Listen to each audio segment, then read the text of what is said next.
চেষ্টা করেছিলেন ঢুকে নেওয়ার জন্য, কিন্তু শেষ পর্যন্ত ব্যর্থ হয়েছেন। এরই ফাঁকে ব্যাটসম্যান করে একটি রান নিতে সক্ষম হয়েছেন। রান গিয়ে দাঁড়িয়েছে 57, 3 উইকেটের বিনিময়ে আবু সাইদ ক্রিকেটার শামীম। প্রস্তুত, আবারও লেগের সময় অনেক বাইরের বল, সম্ভবত হোয়াইট, অতিরিক্ত আরেক রান। রান গিয়ে দাঁড়িয়েছে 58, পঞ্চমতম ওভার খেলা চলছে 3 উইকেটের বিনিময়ে আবু সাইদ ক্রিকেটার। এখনো জিততে গেলে তাদের দরকার 109 রানে।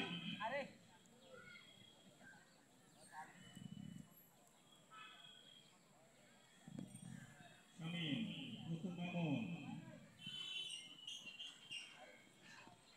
আবারও স্ট্যাম্পের অনেক বাইরের বল, ওখানে কিপিংয়ে থেকে দিয়ে বল,